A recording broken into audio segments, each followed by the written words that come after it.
Let's send another question here from Marcon. Robertinho, you've always sought and emphasized an excellent guitar tone of excellence, and you did various interesting and unique, creative and fascinating, innovative experiments, homemade and innovative stuff, such as, for example, putting the guitar in the oven to dry the wood and things like that. What was the experience of this kind? What else worked well for you? And what didn't work out, that ended up costing you and that you regretted doing? We were even talking on the phone. Were you mentioning that you've always done these experiments? Roasted maple. You were the one making your roasted in your own oven. What worked out? What made you decide to do these experiments? What didn't work out?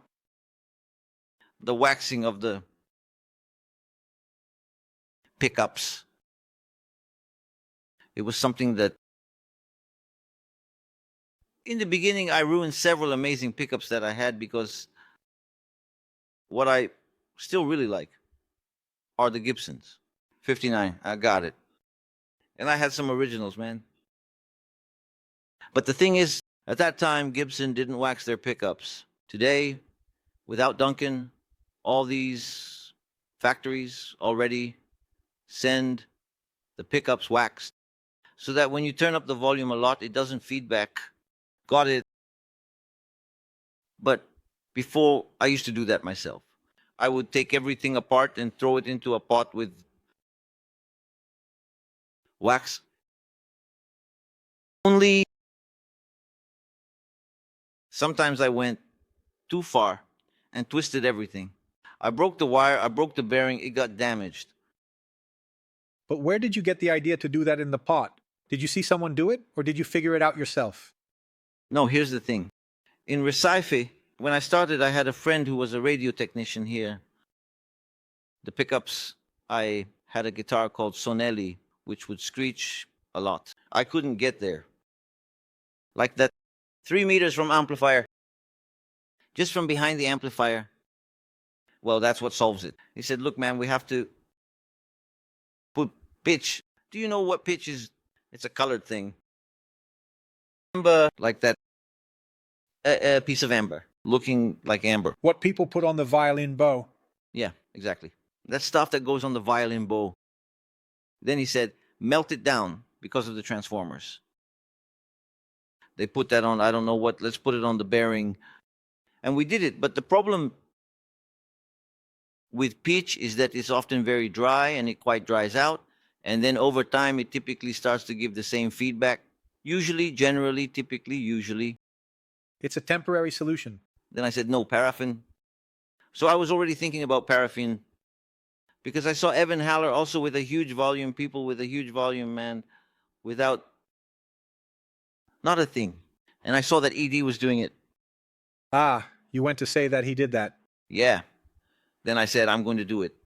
Man, your ED does a lot. I was already doing it there.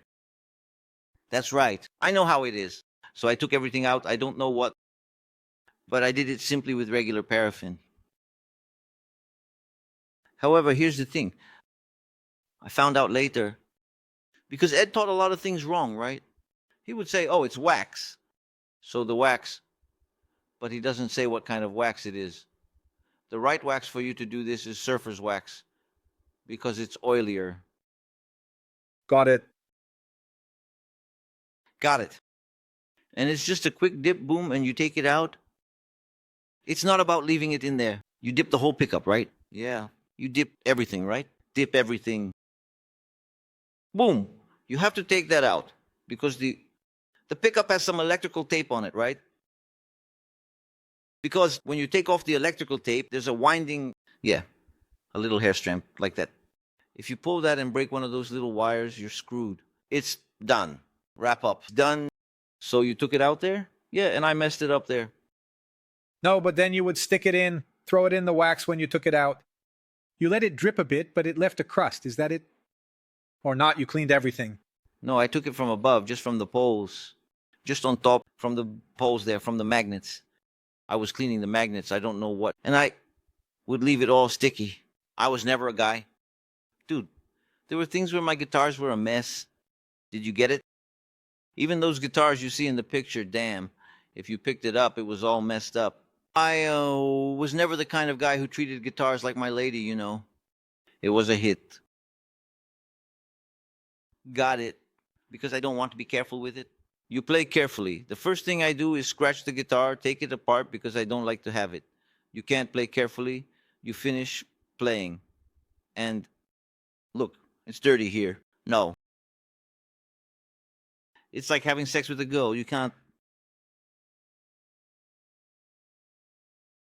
Not everything goes, dude. On. It's the same thing. The guitar, you have to work it. You can't be too delicate with it. If you have to hit it, you hit it, you know. Got it. I punch. I don't know what. So, But then aside from the paraffin issue, you got it right too. yeah, he said. To take off the paint. Sometimes I would take the paint off the guitars. Did you see? I bought a guitar that I didn't like the color. I said, damn, I'm going to leave it in the raw wood. And then it was on fire. Got it. Then I found out that with the lighter, yeah, as then it creates, you get there, it heats up there, it creates a little bump there, a bubble. Then I would come with a little spatula and take that bubble off. But it takes an incredible amount of work. Then there was a time when I was already desperate and put it in the oven. I went to the stove. I started there on the fire. So I was thinking I'm going to leave it in the oven. Then after a little while, it started to come off everything. So much so that Marco made one. This on Zé Henrique's bass. It burned the whole bass. Marco, the Emburano. The crap. It didn't work. No, Joe, man, come on. Marco did it on my bass. It messed up my bass completely. It burned everything. He said it was you who taught him. But then you did it more. Was it just to change the paint or to keep it in its natural color? Not so much so to have a different tone. Yeah, me too. Because here's the thing. These guitars, especially these very metallic guitars, which are indeed the crams, really, they have one. I'm talking about guitars, crams, you know, the Bertas and things like that. A painting, very thick polyester, stuff like that. And that one has a lot. They use a lot. It's before we give baths and baths of. When you take the body thing off, it's all wet. And wet wood. What does wet wood sound like? Got it. Of course, the pickup is really important, but the sustain of the guitar, that thing, the wood doesn't change much. It changes. Everything changes. Even a screw changes things. The question is how much we perceive things, right? Yeah, everything changes because mainly the sustain, sometimes the overall tone and the humbucker and stuff like that, you won't feel much difference in one thing. But in terms of sustain, yes. How much wood matters. Like if the wood is dry, that's why older guitars have wood that's already dried out. But the blame is on those finishes. Very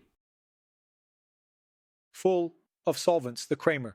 Have you ever removed paint from the macrame?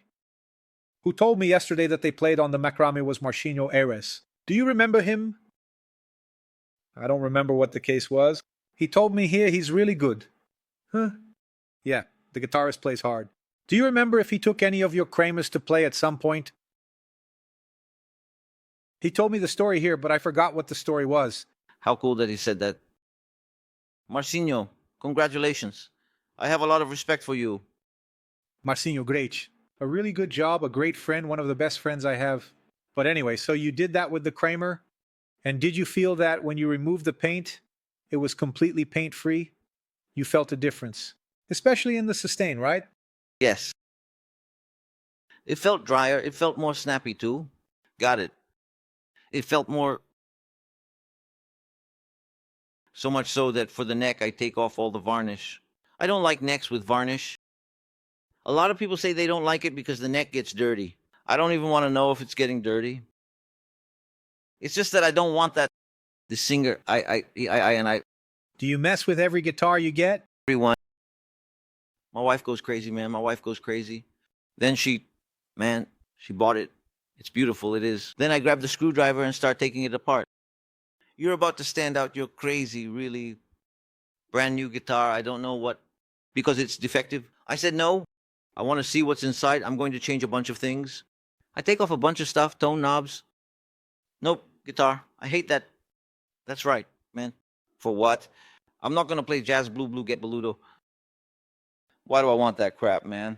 Damn. I just get there with a pair of pliers and cut. Sometimes it's there, but it's not connected.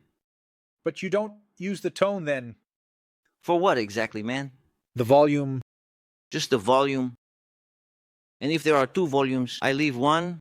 So, the pickup also uses a lot of pickup switches. Right. Exactly. I have a guitar that has only one pickup.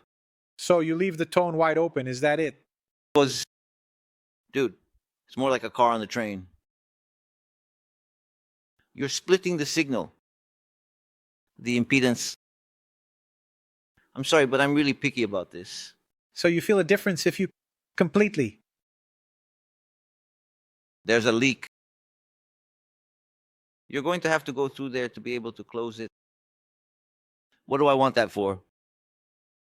But the tone I like is just a little less. Damn. Go to the amp. What's the point of having an amp, man? Uh-huh. So you're like satisfied with